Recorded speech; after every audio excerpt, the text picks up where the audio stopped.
Good morning. Welcome to business breakfast show. Asian markets ప్రస్తుతం స్వల్ప నష్టాల్లో ట్రేడ్ అవుతున్నాయి. ఎస్ఎక్స్ నిఫ్టీ కూడా 5124 దగ్గర బలహీనంగా ట్రేడ్ అవుతోంది. సో ఇటాలియన్ బాండ్ ఈల్డ్స్ పెరుగుతూ ఉండడం వంటి స్వల్పకాలిక ఆందోళనలు మినహా ఎటువంటి మేజర్ గ్లోబల్ క్యూస్ లేకపోవడంతో నిన్న గ్లోబల్ మార్కెట్స్ అటు యూరోప్ కావచ్చు, ఇటు లాస్ట్ నైట్ యుఎస్ కావచ్చు స్వల్ప నష్టాలతో ముగిశాయి. యూరోప్ మొత్తం మీద బాండ్ ఆక్షన్స్ జోరుగా సాగుతున్నాయి. వివిధ దేశాలు తమ రుణ భారాన్ని మరింతగా పెంచుకునే దిశగా, అలాగే స్వల్పకాలిక రుణ భారాన్ని తగ్గించుకునే దిశగా బాండ్ ఆక్షన్స్ కొనసాగిస్తున్నాయి. సో నిన్న మన మార్కెట్స్ విషయానికి వస్తే రియల్టీ, మెటల్ స్టాక్స్ తో పాటు మహీంద్రా అండ్ మహీంద్రా 6% క్షీణించడంతో మన ఇండిసెస్ నష్టాలతో ముగిశాయి. నిన్న నిరాశపరిచిన, అలాగే నిరాశపరుస్తున్న corporate results, high inflation numbers, ఇటువంటి ఆందోళనతో మన మార్కెట్స్ గ్లోబల్ మార్కెట్స్ ను క్లియర్ గా అండర్ పెర్ఫార్మ్ చేస్తున్నాయి. So heavy weight Mahindra and Mahindra result నిరాశపరిచింది. అలాగే శ్రీ రేణుకా, ఎడ్యుకాంప్ లాంటి సంస్థలు ప్రకటించిన రిజల్ట్స్ కూడా మార్కెట్స్ ను ఆందోళనలో ముంచెత్తాయి. రేణుకా Q2లో 57 కోట్ల రూపాయల నష్టం ప్రకటించింది. అలాగే ఎడ్యుకాంప్ లాభం 75% క్షీణించింది. ఇటువంటి అంశాలు మిడ్ క్యాప్ స్పేస్ లో సెంటిమెంట్ చాలా బలహీనపడటానికి కారణమే. నిన్న గమనిస్తే ఇండెక్స్ లో స్వల్పంగానే తగ్గినప్పటికీ majority of the mid cap, small cap stocks లో అమ్మకాలు వెలువెత్తాయి. రేణుకా లాంటి స్టాక్స్ అయితే కుప్పకూలై 25% నష్టంతో క్లోజ్ అయింది ఈ స్టాక్.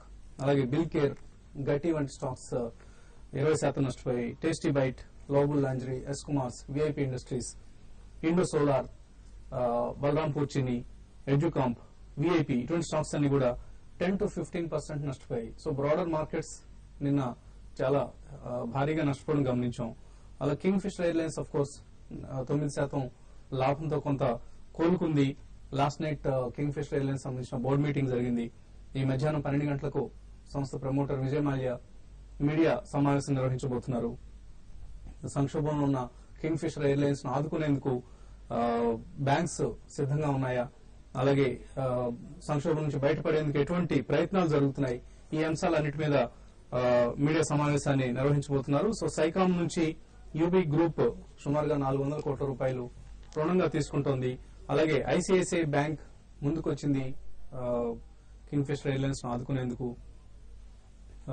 కొత్త ఎస్క్రో అకౌంట్ ప్రారంభించడం ద్వారా ఐసిఐసిఐ బ్యాంక్ బహుశా ఈ సంస్థను ఆదుకునేందుకు ప్రయత్నిస్తుందన్న వార్తలు. ఇవన్నీ కొంత స్టాక్ ప్రైస్ మీద కూడా మనకు ప్రభావం చూపించే అవకాశం ఉంది. కింగ్ ఫిషర్ ఎయిర్లైన్స్ భారీగా క్షీణించడం గమనించిన లాస్ట్ ఫ్యూ డేస్ లో రుణ భారంతో కుంగిపోతోంది కంపెనీ.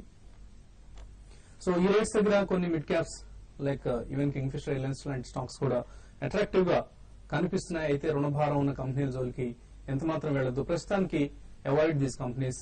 మేబీ కొంత ఆ కంపెనీకి సంబంధించిన పాజిటివ్ న్యూస్ వచ్చిన తర్వాతే అటువంటి కంపెనీస్ స్టాక్స్ లో ఎంటర్ కావడం బెటర్. చాలా సంస్థలు 52 వారాల కనిష్ట స్థాయి దగ్గర ట్రేడ్ అవుతున్నాయి. Most of the mid cap, small cap stocks. ఇక కమాడిటీస్ విషయానికి వస్తే లాస్ట్ నైట్ సిల్వర్ 57,215 రూపాయల దగ్గర క్లోజ్ అయింది. 479 రూపాయల నష్టంతో. ఇంటర్నేషనల్ మార్కెట్స్ లో ప్రస్తుతం $34.24 దగ్గర ఔన్స్ సిల్వర్ ట్రేడ్ అవుతుంది. అలాగే బంగారం లాస్ట్ నైట్ స్థిరంగా, అంటే ఫ్లాట్ గా క్లోజ్ అయిందని చెప్పుకోవచ్చు. 28,938, 28,938 రూపాయల దగ్గర 10 గ్రాముల బంగారం ఎంసీఎక్స్ లో క్లోజ్ అయిన ప్రైస్ ఇది. ప్రస్తుతం కూడా $1780 దగ్గర బంగారం కొద్దిగా స్వల్ప నష్టంతో ట్రేడ్ అవుతుంది నిన్నటి లెవెల్స్ తో పోలిస్తే. Otherwise both gold and silver or flattish at these levels. Markets పరిస్థితిపై మాట్లాడేందుకు మనతో అనలిస్ట్ సిద్ధంగా ఉన్నారు. సో నిఫ్టీ పరిస్థితి ఏంటి? నిఫ్టీ ఆల్మోస్ట్ 4700 దిశగా వెళ్తోందన్న అనుమానాలు వస్తున్నాయి. ఎంతవరకు కరెక్ట్ ఇది? నిన్న మార్కెట్ చూస్తే కనుక ఫస్ట్ టైం అండి లాస్ట్ 1 month లో కొంచెం వీక్నెస్ ఎగ్జిబిట్ చేస్తుంది.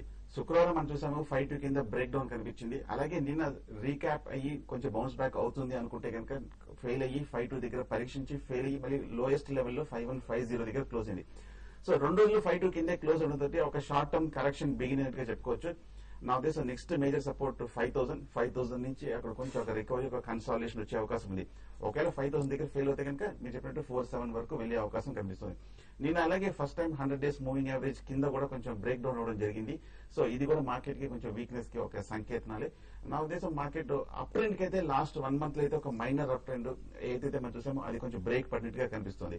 కానీ అలాగే ఇమ్మీడియట్ గా మేజర్ బేరిష్ ట్రెండ్ కూడా వచ్చే అవకాశం లేదు. ఎందుకంటే వీక్లీ చార్ట్ చూస్తే కనుక అంతకదా 5 పైన బ్రేక్అవుట్ వచ్చింది. సో లాస్ట్ 1 వీక్ గానీ ఒక మైనర్ పుల్ బ్యాక్ అనేది. సో 5000 వరకు కూడా ఒక షార్ట్ టర్మ్ కరెక్షన్ చెప్పొచ్చు. కానీ సో అంతకన్నా దిగువ వస్తే కానీ ఒక స్ట్రాంగ్ మేజర్ బేరిష్ ట్రెండ్ వచ్చే అవకాశం ఉంది.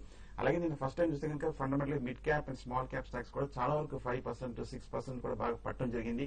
అలాగే అమెరికన్ మార్కెట్స్ అంత భారీగా రికవర్ అయినా కూడా లాస్ట్ 2 డేస్ మన మార్కెట్ అంతగా స్పందించలేదు. సో ఇవన్నీ చూస్తుంటే కనుక ఎఫ్ఐస్ కొంచెం బయింగ్ కూడా పెద్దగా ఏమి చేయట్లేదు.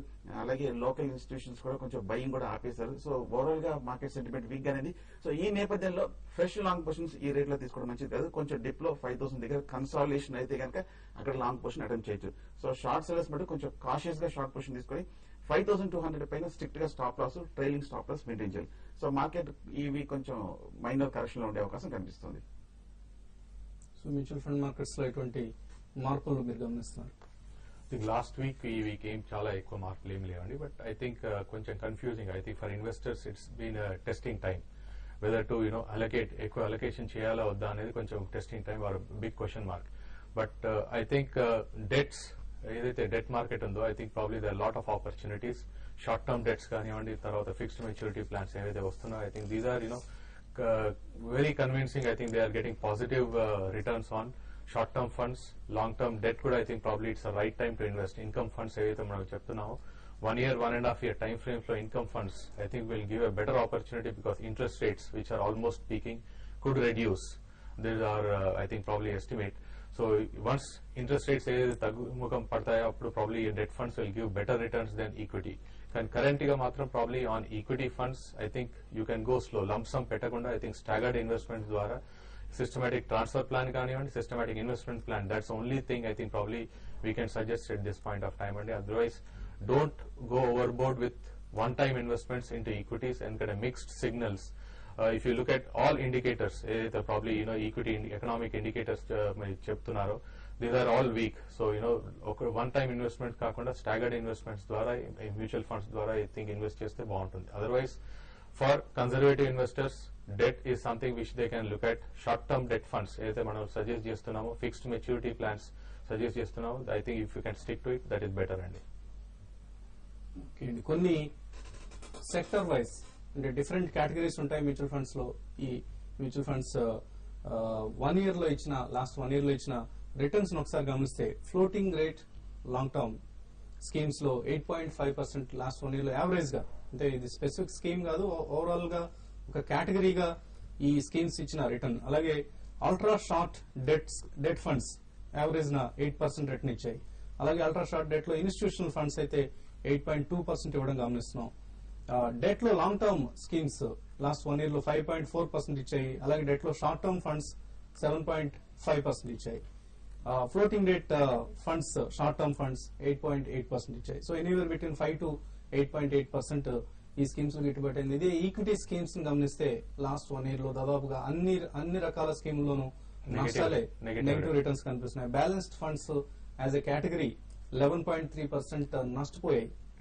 అలాగే ఇండెక్స్ ఫండ్స్ సెన్సెక్స్ నిఫ్టీలో ఇన్వెస్ట్ చేసే ఇండెక్స్ ఫండ్స్ 14.7% నష్టపోయాయి లాస్ట్ 1 year లో. సెక్టరల్ ఫండ్స్ ఓవరాల్ గా కేటగిరీగా గమనిస్తే 19% నష్టపోయాయి. ఇందులో టెక్నాలజీ సెక్టర్ మీద ఫోకస్ చేసే ఫండ్స్ 9.4% నష్టాన్ని ఇచ్చాయి. But FMCG schemes, FMCG companies లో ఇన్వెస్ట్ చేసే ఫండ్స్ మాత్రం 14.9% పాజిటివ్ రిటర్న్స్ ఇచ్చాయి. ఇది ఒకే ఒక్క సెక్టర్ పాజిటివ్ రిటర్న్స్ ఇచ్చిన సెక్టర్ ఎఫ్ఎంసీజీ సెక్టర్ 14.9%. అలాగే banking and finance sectoral funds 29% నష్టాన్ని ఇచ్చాయి. ఫార్మా సెక్టర్ 6% నష్టాన్ని ఇచ్చింది. మనం ఫార్మా సెక్టర్ డిఫెన్సివ్ గా అనుకుంటాం, బట్ లాస్ట్ 1 year లో ఈ సెక్టర్ లో ఇన్వెస్ట్ చేసిన ఫండ్స్ 6% నష్టాన్ని మిగిల్చాయి ఇన్వెస్టర్స్ కు. ఈఎల్ఎస్ఎస్ స్కీమ్స్ మనం ట్యాక్స్ సేవింగ్ కోసం వాడుకుంటాం, ఈక్విటీ లింక్డ్ సేవింగ్ స్కీమ్స్, ఇవి 17.6% నష్టాన్ని ఇచ్చాయి. Thematic funds, infrastructure funds for instance అత్యధిక నష్టాన్ని ఇచ్చినవి 26% నష్టపోయాయి. డైవర్సిఫైడ్ ఈక్విటీ 17% నష్టపోయాయి. Small and mid cap funds 17% నష్టపోయాయి. లార్జ్ క్యాప్ ఫండ్స్ 14.6% నష్టపోయాయి. ఓవరాల్ గా gold funds have given positive return of course. So overall గా మనకు majority of the equity schemes లో నష్టాలు వచ్చాయి. డెట్ స్కీమ్స్ లో లాభాలు ఎనీవేర్ బిట్వీన్ 5 to 10% లాభాలు రావటం గమనిస్తున్నాం. సో ఈ అంశాలు ఇంట్రెస్టింగ్ ఫ్యాక్టర్స్. బట్ అంటే ఎటువంటి లెసన్స్ నేర్చుకోవచ్చు ఇటువంటి ఎక్స్పీరియన్స్ నుంచి? అంటే మనం ఎప్పుడైనా ఏదైతే రిటర్న్స్ ఎక్కువ ఇస్తాయని మనం ఊహించుకుంటామో, ఎందుకంటే అది తప్పకుండా over period of time that will give returns అండి. అందుకోసం అసెట్ అలొకేషన్ అనేది చాలా ఇంపార్టెంట్. ప్రాబ్లీ ఈక్విటీ అనే కాకుండా డెట్ కూడా ప్రాబ్లీ మనకు డెట్ అండ్ ఈక్విటీ ఉండడం తప్పకుండా probably percentage varies from young investor probably high allocation into equity కావచ్చు, probably retired investor probably low allocation into equity. So ఈ అసెట్ అలొకేషన్ అనేది చాలా ఇంపార్టెంట్. సో లాస్ట్ ప్రాబ్లీ 2008 మనగుతుందా asset allocation కి say 40 years వ్యక్తి 40% equities లో పెట్టచ్చు, లేదా 60 years వ్యక్తి సింపుల్ మనగుడ్ అంటే probably 100 minus your age is your equity allocation అండి. బట్ అది కాకుండా కూడా there are lot of emotions, there are lot of probably your priorities, life లో ప్రయారిటీస్, ఎడ్యుకేషన్ కానివ్వండి, రిటైర్మెంట్ కానివ్వండి, probably your marriage in family. So వాళ్ళ నుంచి మీ age ను తగ్గించుకుంటే 80 సంవత్సరాల వ్యక్తి ఉన్నారనుకోండి, ఓన్లీ 20% మాత్రమే ఈక్విటీస్ లో ఇన్వెస్ట్ చేయొచ్చు, మిగతా 80% డెట్ లో ఇన్వెస్ట్ చేయొచ్చు. అలాగే 25 years వ్యక్తి 100 minus 25 75% ఈక్విటీస్ లో ఇన్వెస్ట్ చేయొచ్చు, 25% డెట్ లో ఇన్వెస్ట్ చేయొచ్చు. ఇది ఒక చిన్న బండగుర్తు మాత్రమే. ఇట్స్ నాట్ దట్ స్ట్రిక్ట్ గా ఈ రూల్ నే ఫాలో కావాలని. ఇప్పుడు వచ్చిన బ్రేక్ తీసుకున్నాం.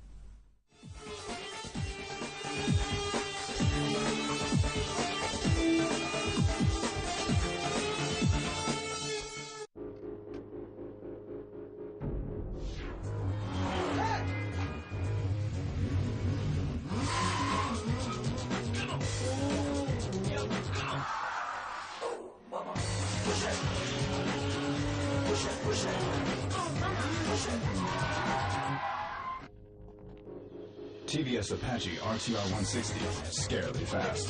కొత్త సంతూర్ గ్లిసరిన్ మీ చర్మాన్ని సహజంగా మాయిశ్చరైజ్ చేసేటటువంటి శుద్ధమైన గ్లిసరిన్ తోను మరియు విటమిన్ ఈ తోను పాడైపోయిన చర్మ కణాలను లోనుండి బాగు చేసేందుకు, మీ చర్మాన్ని చిన్న పిల్లల్లా మృదువుగా ఉంచేందుకు. అమ్మాయి మస్తీ చేయకు. అమ్మాయి కొత్త సంతూర్ గ్లిసరిన్ మీ యవ్వనమైన చర్మానికి లోతుగా మాయిశ్చరైజింగ్. రేపటి ఎగ్జామ్ పేపర్ అవుట్. నడు నడు. ఇలా పాస్ అయితే మనకేం వస్తుంది? పోయేది ఏం లేదు, పోతుంది సెల్ఫ్ రెస్పెక్ట్.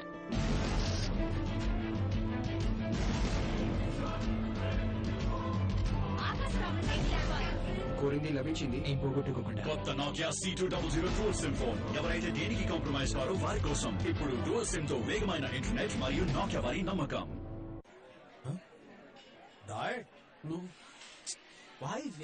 ఛాతిలో మంట, కూల్ ఇట్ విత్ జెనుసిల్.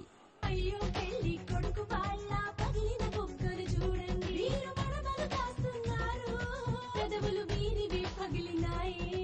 అయ్యో చలి నుంచి కాపాడండి, పెళ్లి కొడుకు వాళ్ళకి బోరో ప్లస్ రాయండి, బోరో ప్లస్ రాయండి. ఇప్పుడు చలికాలపు సంరక్షణ కేవలం ₹5కే. Boro plus antiseptic cream. నీ అడుగులోనే నీ అదృష్టం, హాయిగా ఉంటేనే పని అవుతుంది, పని అవుతుంది. క్వాలిటీ స్టైల్ లైఫ్ కలయిక, అంతకు మించి ఏముంటుంది? PU Plus range by Lancer Footwear. హాయిగా ఉంటేనే పని అవుతుంది. సాఫ్ట్ కలర్డ్ హెయిర్ అంటే హ్యాపీ హెయిర్. కొత్త Godrej expert advanced powder hair colour లో ఉంది ట్రిపుల్ కండిషనర్స్. దీని ఆవిష్కరించబడిన ప్రోజెల్ ఫార్ములా చెదిరిపోదు, జుట్టుకు కలర్ కూడా ఇస్తుంది, సాఫ్ట్నెస్ కూడా.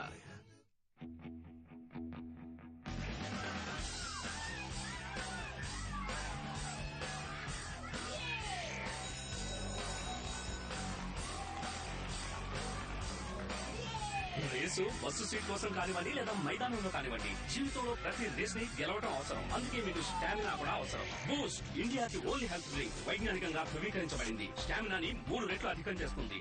Boost is the secret of my energy. ఏమైంది? ఇవాళ స్ట్రైక్, టీం బస్సు వస్తుంది.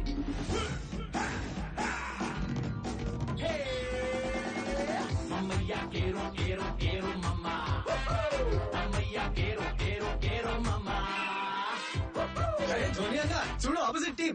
ఎక్కండి. టీవీఎస్ స్టార్ సిటీ, శక్తివంతం నిరంతరం. స్టార్ సిటీ ఇప్పుడు ఆకర్షణీయమైన కేవలం ₹10,999 డౌన్ పేమెంట్ మరియు 9.99% వడ్డీ రేటు వద్ద లభ్యమవుతుంది. బాదం మరియు చందనపు గుణాలతో నిండిన సంతూర్ వైట్ ఇప్పుడు కేవలం ₹10.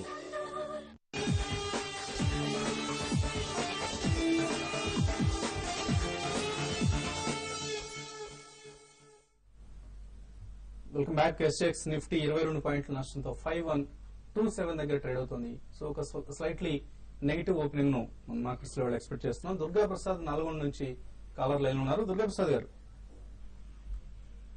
Hello sir. అడగండి దుర్గా ప్రసాద్ గారు. సార్ నమస్తే సార్. నమస్తే సార్. బీజీఆర్ ఎనర్జీ సార్ 330లో బై చేశాను సార్. BGR energy. ఓకే అండి, ఇది లాంగ్ టర్మ్ కోసం తీస్తున్నారా? అవును సార్, లాంగ్ టర్మ్ సార్. అది పంజాబ్ నేషనల్ బ్యాంక్స్ 945 లో తీసుకున్నాను సార్ నిన్న కొన్నారు. అవును సార్. ఇది కూడా లాంగ్ టర్మ్ కోసం షార్ట్ టర్మ్ కోసం అండి? షార్ట్ టర్మ్ కోసం తీసుకున్నాను సార్ ఇది. ఓకే అండి, కొద్దిగా బ్యాంకింగ్ సెక్టర్ స్వల్పకాలికంగా నెగిటివ్ అంటే వీక్ గా ఉండే, బలహీనంగా ఉండే అవకాశాలు కనిపిస్తున్నాయండి. టెక్నికల్ గా ఎలా ఉన్నాయి? బీజీఆర్ ఎనర్జీ సిస్టమ్ మటుకు బాగా తగ్గి ఇప్పుడు ఈ రేట్ లో కొంచెం బాగా కన్సాలేషన్ అవుతుందండి. ఈ లెవెల్లో చూస్తే కనుక పాజిటివ్ గానే కనిపిస్తుంది. నా ఉద్దేశం మార్కెట్ ఏ మాత్రం కనుక ఇక్కడ రికవర్ అయిందంటే కనుక ₹300 సపోర్ట్ దగ్గరే ఉన్నాం కాబట్టి మీరు హోల్డ్ చేయండి. కానీ 290 కింద క్లోజ్ అవుతే మటుకు ఒక షార్ట్ టర్మ్ కరెక్షన్ అయితే ప్రిపేర్ అవ్వచ్చు. But as it is positive గానే హోల్డ్ చేయండి. పంజాబ్ నేషనల్ బ్యాంక్ చూస్తే కనుక కొంచెం లాస్ట్ ఒక 1 మంత్ గానే కొంచెం పిఎస్యూ బ్యాంక్స్ అన్ని కూడా కొంచెం వీక్ గానే కనిపిస్తున్నాయి. నిన్న కూడా కొంచెం బ్రేక్ డౌన్ కనిపించింది కాబట్టి షార్ట్ టర్మ్ ఒక ఫర్దర్ డౌన్ ట్రెండ్ ఒక 900 వరకు వెళ్లే అవకాశం ఉంది. 900 కింద నుంచి పెద్దగా డౌన్ సైడ్ రిస్క్ లేదు. సో 2 స్టాక్స్ మీరు హోల్డ్ చేయొచ్చు. సో ప్రస్తుతానికి హోల్డ్ చేయండి both Punjab national bank and BGR energy. Srinivas Hyderabad నుంచి నెక్స్ట్ కాలర్. శ్రీనివాస్ గారు నమస్కారం సార్. నమస్తే. సుజల ఎనర్జీ నా దగ్గర యావరేజ్ ప్రైస్ 44 లో ఉంది, అండ్ జేపీ అసోసియేట్స్ 85 లో ఉంది, అండ్ యూనిటెక్ 33 లో ఉంది. Can I average at this time or still shall I wait? Okay, ఇవన్నీ లాంగ్ టర్మ్ కోసం తీసుకున్నారా? లాంగ్ టర్మ్ కోసమే తీసుకున్నాం సార్, ఇన్వెస్ట్మెంట్ సార్. ఓకే, ఎలా ఉన్నాయి? మూడు స్టాక్స్ వీక్ గానే ఉన్నాయండి. మీరు కానీ ఈ లెవెల్లో మటుకు 80% మీరు యావరేజింగ్ చేయొద్దు. ఎందుకంటే కొంచెం అండర్ పెర్ఫార్మ్ చేసిన స్టాక్స్ పెద్ద మూవ్మెంట్ కూడా కనిపించట్లేదు. అన్లెస్ ఏమైనా పాజిటివ్ న్యూస్ వస్తే కానీ ఈ 3 స్టాక్స్ లో కొంచెం ఈ 3 స్టాక్స్ ఒక ర్యాలీ వచ్చే అవకాశం లేదు. సో నా ఉద్దేశం కొన్నాళ్ళు ఓపిక వెయిట్ చేయక తప్పదు. సో ప్రస్తుతానికి వెయిట్ చేయండి. మేబీ యావరేజింగ్ కి ఇంకొంచెం కాలం మీరు వేచి ఉంటే బెటర్ అండి. తర్వాత యావరేజ్ చేసుకునే ప్రయత్నం చేయొచ్చు. Both especially JP associates and Unitech కొద్ది కాలం తర్వాత మీరు యావరేజ్ చేసుకునే ప్రయత్నం చేయండి. దత్తాత్రేయ వైజాగ్ నుంచి నెక్స్ట్ కాలర్. దత్తాత్రేయ గారు, నాకు జీబీకే పవర్ ఉన్నాయండి 1000 షేర్స్. అంటే నేను తీసుకుంది అరౌండ్ ₹19 దగ్గర అండి. అంటే హోల్డ్ చేయొచ్చా లేదంటే సేల్ చేయొచ్చా అని. తర్వాత ఎస్ఆర్ఐల్ ఏమో నేను అరౌండ్ 115 దగ్గర తీసుకున్నానండి, around 500 shares. So GVK power ఇక్కడ ఎగ్జిట్ కావచ్చు.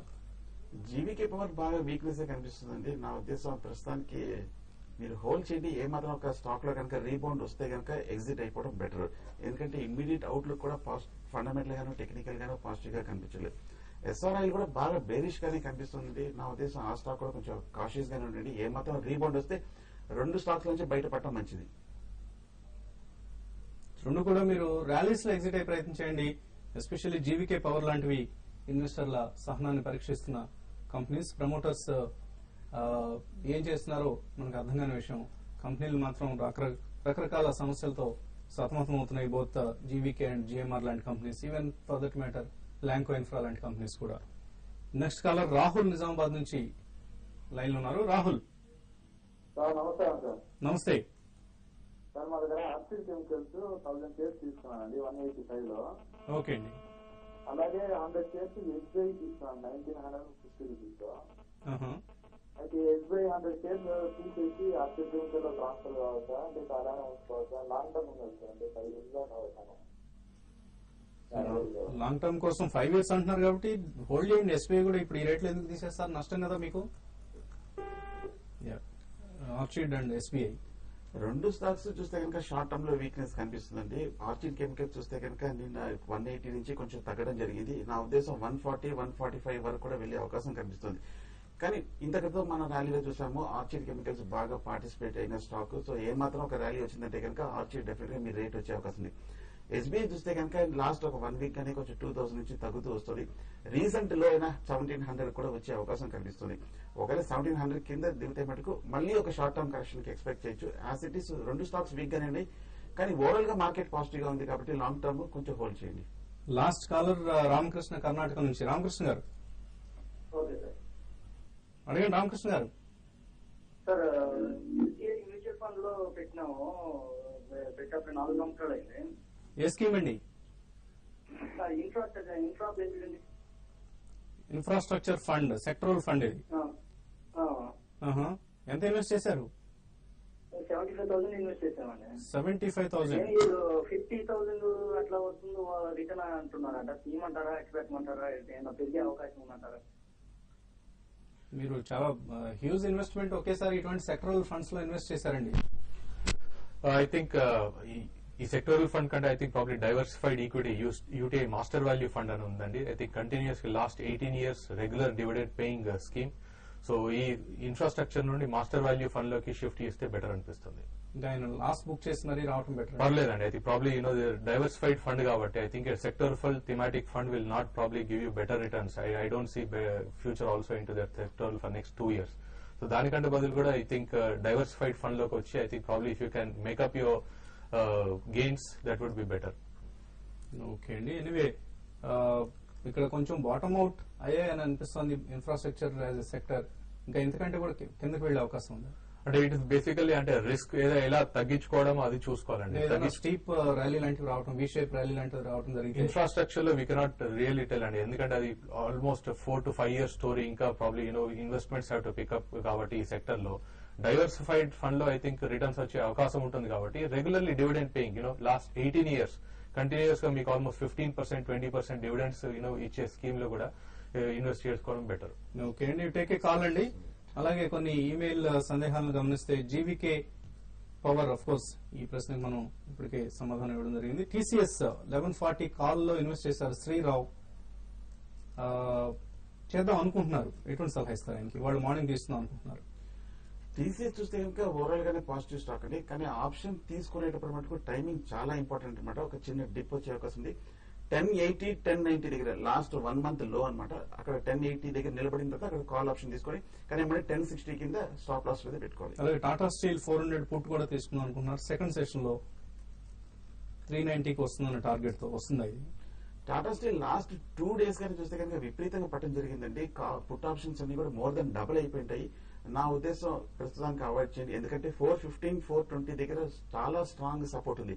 సో వీలుంటే కనుక 420 దగ్గర కన్సాలిడేషన్ అక్కడ మీరు కాల్ ఆప్షన్ తీసుకోండి, కానీ పుట్ ఆప్షన్ మటుకు అవాయిడ్ చేయండి. వెంకట ప్రసాదరావు భారతీయ ఎయిర్టెల్ 379 లో హోల్డ్ చేస్తున్నారు, ఎటువంటి సలహా ఇస్తారు? భారతీయ ఎయిర్టెల్ మటుకు బాగా బులిష్ గా ఇన్వెస్ట్ అండి. లాస్ట్ 2 days మార్కెట్ లో ఒక రియాక్షన్ వచ్చిన మటుకు భారతీయ ఎయిర్టెల్ లో ఏమాత్రం రాలేదు. సో స్ట్రాంగ్ అనేది హోల్డ్ చేయండి. సో ఇక్కడ ప్రాఫిట్ బుక్ చేసుకోవచ్చు. ఆయన 379 లో కొన్నారు.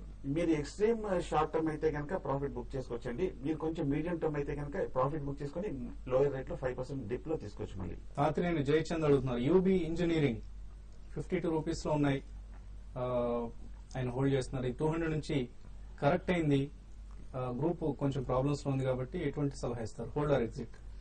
యూబీ ఇంజనీరింగ్ మటుకు బాగా వీక్ గానే కనిపిస్తుంది. మీరు 52 రూపీస్ దగ్గరే కొన్నారు, ఇంచుమించు లాస్ట్ ఒక 2 రోజుల క్రితమే కొన్నారు కాబట్టి నా ఉద్దేశంలో ఒక రౌండ్ ఎగ్జిట్ అయిపోండి. ఎందుకంటే లాస్ట్ 1 month 48.50 దగ్గర కన్సాలిడేషన్ అయ్యి నిన్నే ఒక బ్రేక్ డౌన్ కనిపించింది. సో ఇమీడియట్ గా అప్ ట్రెండ్ ఛాన్సెస్ కనిపించట్లేదు. మీరే చెప్తున్నారు కొంచెం ప్రాబ్లం ఉందని, కాబట్టి ఎగ్జిట్ అయిపోయి మళ్ళీ లోయర్ రేట్ లో వేరే స్టాక్ తీసుకుంటే మంచిది. అలాగే ఇవాళ ప్రెస్ కాన్ఫరెన్స్ లో ఎటువంటి నిర్ణయాలు వెలువడతాయి కూడా కొంత కీలకం కాబోతున్నాయి, గమనించండి. అరబిందో ఫార్మా 160లో ఉన్నాయి, ఆనంద్ దగ్గర. Hold or exit? హోల్డ్ చేయండి. మొన్న రిజల్ట్ వచ్చినప్పటి నుంచి బాగా భారీగా పడిపోవడం జరిగింది, కానీ పిఈ వాల్యుయేషన్ ఫండమెంటల్ చూస్తే కనుక కొంచెం అట్రాక్టివ్ కనిపిస్తుంది. 100 రూపీస్ దగ్గర ఒక రీబౌండ్ ఇచ్చే అవకాశం కనిపిస్తుంది. సో అరవిందో హోల్డ్ చేయండి, కానీ మీ రేట్ రావడానికి మటుకు కొంచెం టైం పట్టే అవకాశం కనిపిస్తుంది. ఫైనల్ గా ట్రేడర్స్ ఎటువంటి కాల్స్ ఇస్తున్నారు? ఉన్న స్టాక్స్ లో ఏసీసీ కొంచెం స్ట్రాంగ్ గా ఉందండి. నిన్న కూడా ఏసీసీ బాగా బులిష్ గానీ క్లోజ్ అయింది. నా ఉద్దేశంలో ఏమాత్రం కనుక 1210 పైన కనుక ట్రేడ్ అవుతే కనుక లాంగ్ పొజిషన్ తీసుకోవచ్చు. 12.25 దాకా టార్గెట్ ఎక్స్పెక్ట్ చేయొచ్చు. ట్రైలింగ్ స్టాప్ లాస్ మటుకు మస్ట్. అలాగే యాక్సిస్ బ్యాంక్ మటుకు బాగా బ్రేక్ డౌన్ కనిపించింది. 10.45 కింద షార్ట్ పొజిషన్ తీసుకుని ట్రైలింగ్ స్టాప్ లాస్ మెయింటైన్ చేయొచ్చు. అలాగే కుటుంబరావు రికమెండ్ చేస్తున్నారు కమిన్స్ ఇండియా బై అబౌవ్ 364 అంటున్నారు. స్టాప్ లాస్ 360, టార్గెట్ 372 వరకు కమిన్స్ ఇండియా పెరిగే అవకాశం ఉందంటున్నారు. అలాగే సన్ ఫార్మా 510 రూపీస్ పైన కొనమంటున్నారు. Stop loss 506, target 518. Seshu recommend చేస్తున్నారు Indiabulls real estate sell below 72, stop loss 73, target 68 వరకు తగ్గే అవకాశం ఉందంటున్నారు శేషు. ఇవి ఇప్పటివరకు ఉన్న ట్రేడింగ్ కాల్స్. మరికొద్దిసేపట్లో 9 గంటల న్యూస్ బులెటిన్ అందించేందుకు ఉద్యుక్తులు అవుతున్నారు కరుణ.